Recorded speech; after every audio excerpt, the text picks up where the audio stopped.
Not too much. How you doing?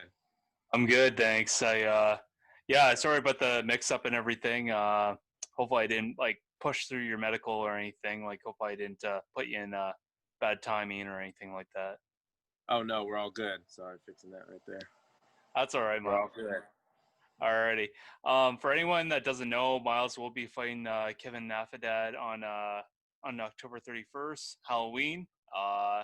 So hopefully are you gonna be giving him a trick or treat here? Maybe a little combo of both. We'll see. See how it goes. Awesome. I do want to kind of touch on that, but I kind of just wanted to kind of get a bit of a explain, kind of know what was going on there. So you haven't. First of all, thanks for coming on the podcast here. Um, Absolutely. but so you haven't fought since February. So what's been the reason for that? It's just, I mean, I guess it's just been waiting for the call. We've been ready since then, and there's been a lot of fights being booked, and we're just waiting on an opportunity. I mean, some people have to wait even longer than that, so I'm happy to be able to get one before the year ends. So Hmm. um, yeah, it's just been waiting on the call for us. No, do you think? I mean, do you think part of that is just with the whole COVID thing? I mean, because there was I think a month or two before they really started putting on the fights again. Yeah, I'm sure that has something to do with it. But since the COVID thing, there's been so many opportunities, so many different fight opportunities. They're signing a bunch of new guys and stuff, and fights are happening all the time. So um, I think the wait had to do with COVID, but also the reason I'm able to get in so quickly before the year ends, I think, is also because opportunities from COVID. Yeah, yeah, and I know, and you're just speaking about them signing a bunch of people. I know the guy that you're going to be fighting it just recently got signed. Hmm. Um, so props to him. Um, So yeah, I mean, well, that's good, and now you're going to get your fight. Now, before I even discuss you any further, I just want to kind of start off at the beginning here. What got you into MMA in the first place? I've been wrestling my whole life. Mm-hmm. Growing up with brothers and stuff, I just wrestled all through middle school and high school and everything. Mm-hmm. And it's kind of a natural progression. I got offered a fight in the middle of my college wrestling career, and right after the first year of my college wrestling career, and took it and fell in love with the sport, and just kind of said, I think my time with wrestling is done. I've done what I wanted to do there, and moved it over to MMA. Well, it's good to hear that, man. And I think a lot of fighters I speak to, they have some kind of form of background, I guess. And Hmm. and I think that's why the sport is evolving so much. You're finding, you're not finding guys that are starting to fight at 34, 35 years of age, right? You're getting these kids that are getting younger and younger and younger because they have that they've been studying Brazilian jiu-jitsu since they were like 9 years old, or since the day they could walk, or, for example. So it's nice to see people have already that kind of background and be able to transition from that to MMA. It's nice to see that. Yeah, absolutely. And like, I mean, I would even not really consider myself part of that generation. It's like kids that age are now have MMA already in their minds. I work with a couple kids in my hometown, Kansas, at Chris Rango's mixed martial arts gym, and there's some young kids there that already want to be UFC champions and are training for that at like 9 years old and stuff. And I didn't have that. I didn't know I wanted to be in the UFC at that time. I was just wrestling and was following that. It was just a natural progression. But yeah, getting these kids in young and having them with that mindset already at that young age is going to be a constant evolution. We're going to see some awesome things in MMA. Yeah, absolutely, absolutely. Now, I do want to kind of get into the Contender series. You were pretty much a heavy favorite going into that fight. Did that kind of give you boost your confidence to know that you're going to get that win and you're going to get that contract? I don't really ever look at the betting odds like that. I mean, they're just betting odds, and people make money off of those all the time. So I just more so focus on myself. I focus a little bit on my opponent, what they do, and I'm aware of that. But at the end of the day, it's just about me. I just want to fight my fight and impose my will. So I mean, I was confident because I knew I'd been prepared. I knew I had gone through the trials and tribulations, winning the LFA belt, fighting a lot of tough guys. I put the time in, so that's what gave me my confidence in that one. Absolutely. And, talking about Contender Series, obviously, t- typically Dana White looks for the knockout, looks for the guys that are like in that crazy knockout or whatever. Did that give you any worries since you didn't get the finish in that fight that you were not going to get the contract, or what was your thought Uh, process? I was pretty like, I mean, of course, give it all to God, all glory be to God, for that working out. But I was pretty confident that I was going to get the contract. I put it all out there. Richie was super tough. He broke his jaw in the fight. I was trying to go for the finish the whole time, and I mean, I thought it was an exciting fight. We were throwing hands and wrestling, the jujitsu, like it was everything. So yeah, I think Dana's looking for that knockout, but I think he has a real high fight IQ, and so do the matchmakers. I think what they're looking for really is an evolved fighter and somebody who comes out and can show that they're just hungry. You know what I mean? Like Dana knows when somebody wants to go out there and fight and is just hungry to kill. Just hungry to be in the UFC. So I think he felt that, and I think that's what got me my contract. Yeah, and I mean, and that's the thing. He's not stupid. He can see when you're going to be putting on exciting fights. And I mean, look, Max Holloway. I can't remember. He hasn't had many finishes in the last couple of years, but you look at him fight, and he might go all 5 rounds, but he's putting on a clinic. So Yeah, it doesn't have to necessarily be KO. The fan base I see is that they're like, oh, they think that they're the you know they're the, they're the uh, they think they know it all. They're the master yeah, determining who's going to get in and who's not. It's like, well, there's a reason why it's Dana White's Contender Series, not yours. So yeah, yeah. He has a fight high IQ, and he knows. I mean, even if some knockouts were just kind of luck or something, I mean, he can see through it all, and I think he really knows what's going on in the fight. So absolutely. And now, kind of moving forward here again, you're fighting on the 31st. Is that kind of weird to fight on Halloween? Because I mean, you've got yourself a family, so is that going to be kind of weird to have to you know, fighting on the same night as kids are going out for Halloween, or yeah, it's definitely going to be different. I've never fought on a holiday before, Mhm. obviously, and Halloween being that one. I think it's a good holiday to fight. Halloween kind of like a spooky thing. Like it's a perfect night for fights, but it's going to be different with the kids trick or treating and everything. My wife is also pregnant; she's due in December, and that's the day before her birthday, so it's going to be a lot going on.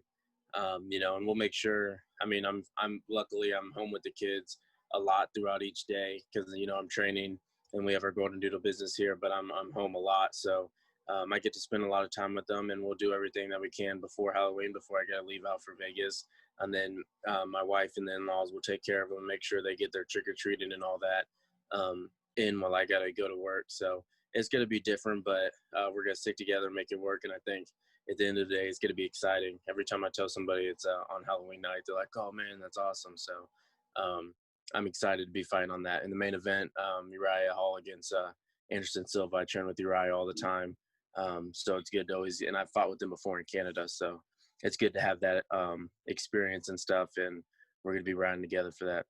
Oh, that's pretty awesome, man. And and looking into that fight, you know, Anderson, I would never want to say age plays into any factor, but Anderson Silva, he's getting up there, and he's fighting, Uriah Hall. I mean, so how do you kind of see that fight kind of playing out? I think it's going to be an awesome fight. It's going to be something out of like a video game, like Mortal Kombat or something. Both those guys have exciting styles. I think it's a great style for Uriah.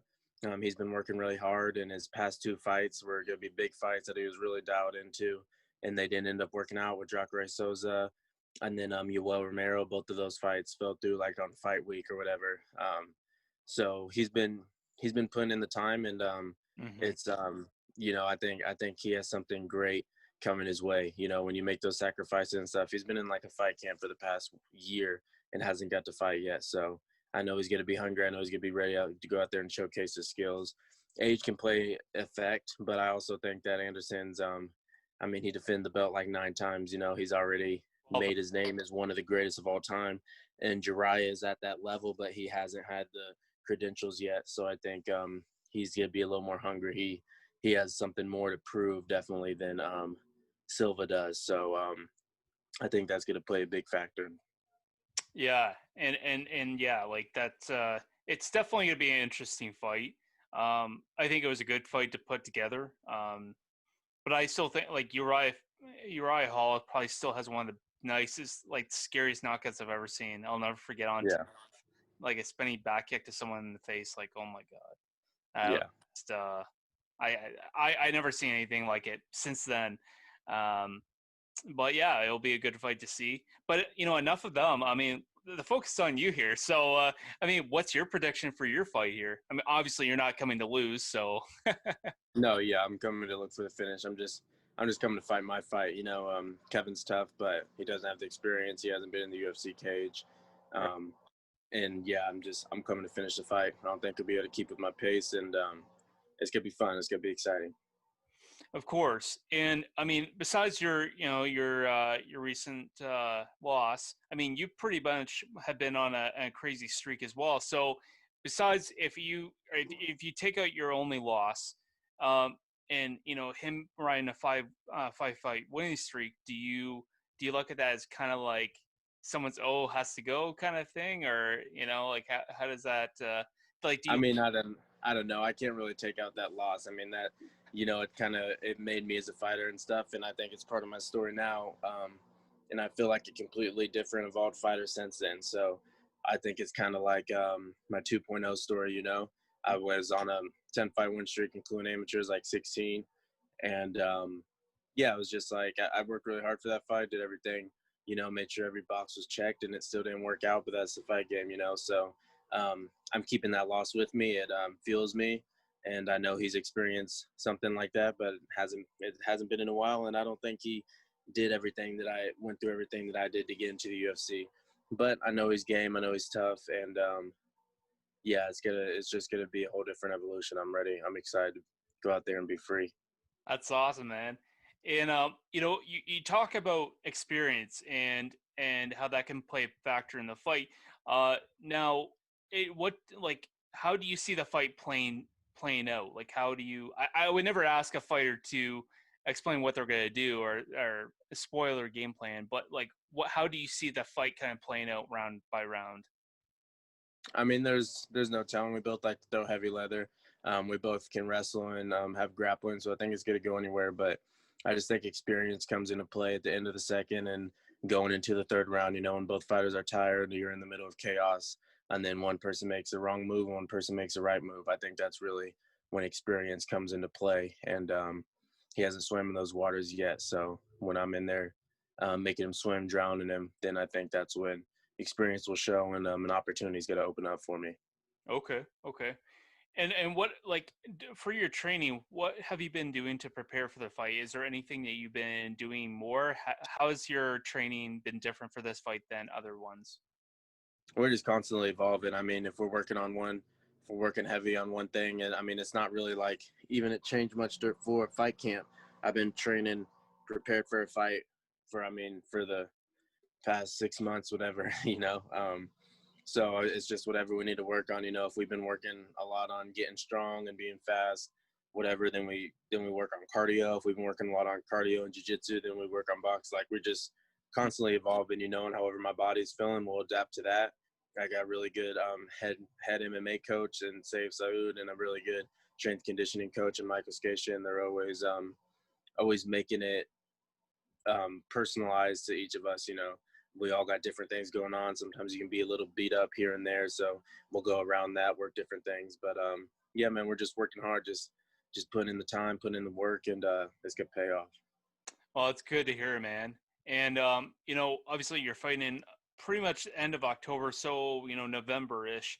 So, are you pretty much thinking is that your last fight of the year, or what are your plans for the end of 2020? We'll just see how it goes. That fight goes the way I think it's gonna go, then I'll come out healthy with a win. And if I get thrown into something in into November or December, that I mean, I'd love to do it. As long as my body's healthy, my mind's gonna be there, ready to go. So if we could bust out two before the end of the year, that would be really nice. But I'm gonna be happy with one as well. Okay. And I mean, obviously the UFC, they've been known to kind of have that card towards like I think the New Year's Eve card. Like they usually have it the day before the actual New Year's Day, and Hmm.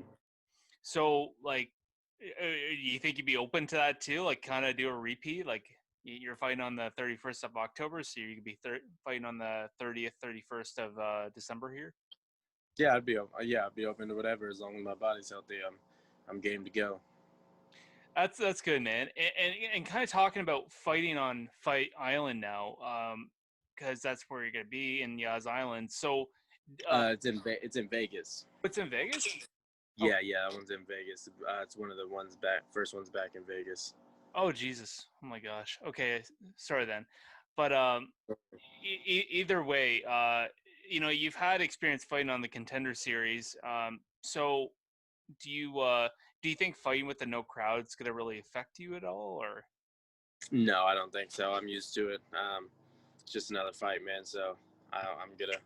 I got my coaches and my corners there with me, and that's all I need. We're gonna go out there and take care of business. Oh, that's good, man. And I guess I just have one more for you. So, you've talked about, you have yourself, your family, and whatnot. So how do you balance your training, family life, and social life? Social life. I mean, I got a couple real close people. I mean, my best friends are usually my family, and then a couple of real close friends. But I just balance it with. I mean, I do whatever work I need to do, and aside from that, I'm just spending time with family, and they're real supportive and they understand. So when I'm in fight mode, it's just fight mode, and everybody buckles in for that. My wife, my kids, everybody.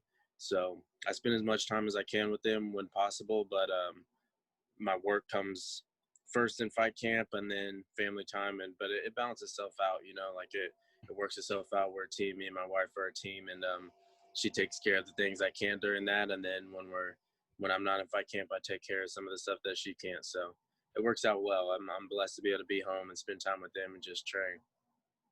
That's good, man. And so, like, you're not. Do you live far from like your training, or do you live far from the gym you go to? Like, is it pretty? No, it's not too far. The furthest one's 20 minutes, and it's nighttime training and stuff.